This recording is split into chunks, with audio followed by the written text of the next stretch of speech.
Hello, what is up mga ma'am, sir, ma'am? Ako po si Ralph Cifra, isang visual artist from Manila, Philippines. And today, nakatapos na naman tayo ng isang Venom X Punisher na project. So ito si Venom.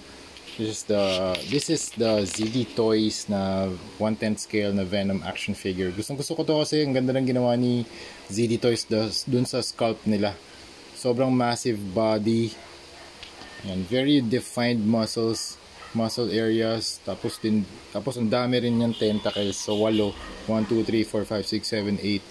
Yan, I painted the logo dito sa kanyang chest. Tapos nga pala, meron din tayong custom box art. Yan. Okay. So ginawa ko to using glue gun, hot glue.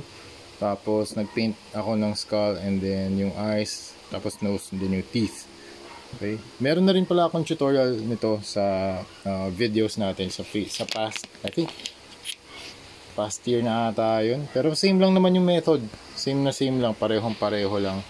Ang method na ginawa ko dito, paggawa ako ng Venom, nag-spray ako ng flat black. Tapos nag-dry brush ako ng mga colors yun. Cobalt blue from Hero Paints. Teka, kunin ko lang Cobalt blue, this one. Ayan, cobalt blue. Actually naubos na yung coral blue, kaya nagpa-deliver ulit ako sa Hero Paints. Thank you very much Hero Paints for sponsoring our custom repaint projects. Tapos mukhang ito magiging favorite color ko, patina blue, kasi para siyang turquoise yan yung succession ng kulay. Ito, intense violet pa pala. So ito yung darkest to lightest.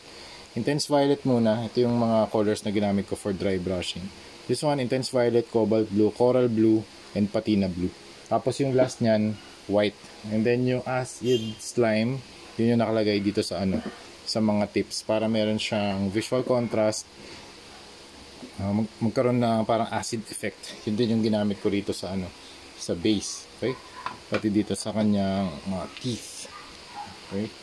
Parang meron toxin pati dito sa mga blades. Okay? So yan. So ito ulit si Venom. Very quick lang din na project na status, kasi isisend ko rin to sa client natin sa US, sa Illinois. Okay? Illinois. Thank you very much client for availing this, for purchasing this. If you want to purchase this is around $230 only. May kasama na yung figure. Kasi kung di kasama yung figure, mga $200. Okay?